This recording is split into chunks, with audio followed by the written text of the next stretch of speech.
Kejadian bermula saat pelaku laba hendak mengecek sebidang tanah miliknya yang berada di samping rumah korban.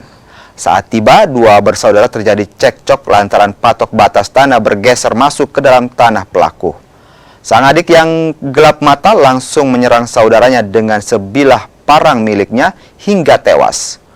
Usai melancarkan aksinya, pelaku langsung menyerahkan diri ke Mapolsek Wawotobi. Polisi juga menyita barang bukti sebilah parang yang digunakan pelaku. Pelaku ini memerangi saudaranya sendiri, sehingga ialah alias kakaknya. Kejadian ini di mana kemudian? Terjadi di mana? Di Desa Hudua, Kecamatan Konawe, Kabupaten Konawe. Itu terjadi di depan rumah korban atau bagaimana? Pas di depan rumah korban. Rumah korban.